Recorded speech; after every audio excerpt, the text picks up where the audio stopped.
Etago Wajiko. Yadamu Shayadamu na Raya Shiko. Aingira box gitigara na Shiko ngimweta Wajiko. Kato gogo thiaga. Akana ni yoshi ko aingira box yogatigara no horo wake. Na ithu mutikio ni pastor. Ni mukwenda mugeithie ndagika imwe. Salimia.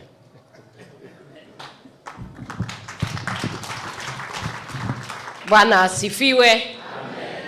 Our Deputy President, our Presiding Bishop and the entire leadership of PEFA Churches of Kenya, and our newly Bishop-elect, Bishop Karemi, and your spouse and your deputy, we want to congratulate you today.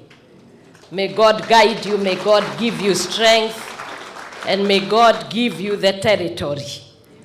And the ones who are our reverends today, you are very important in governance of the church, because nyinyi ndio wale wako huko mashinani, kule kwa village, and you talk to the people. What we say is that the church and the government, we serve the same people.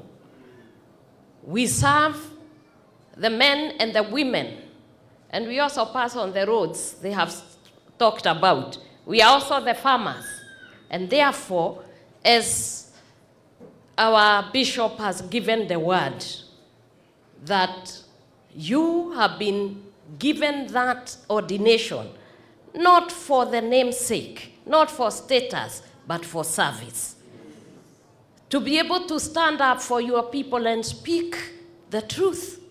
Be courageous. That's what we have been told.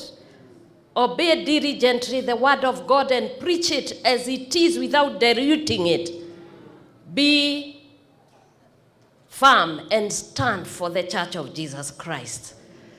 I always say I'm not ashamed of the gospel of Jesus Christ, because it is the one that gives salvation, and it is the one that changes and transforms life. When we speak about this alcohol and drug abuse, you must be in the front line. You cannot go and watch our children and our generation destroyed when we are everywhere in this Kenya. And that's why we have been asking the church, our presiding bishop, and I'm very thankful to the PEFA churches. They have opened the doors to these young people, the ones who are lost. Let them come there. Feed them with the word of God. Feed them with the bread of life, and also the physical bread. Clothe them, clean them, and you will have a good church. Because those young people you see out there, they are our children, are they not? They are the congregation of the future, and therefore we must teach them the right thing courageously, diligently, and congratulations to all. Thank you very much.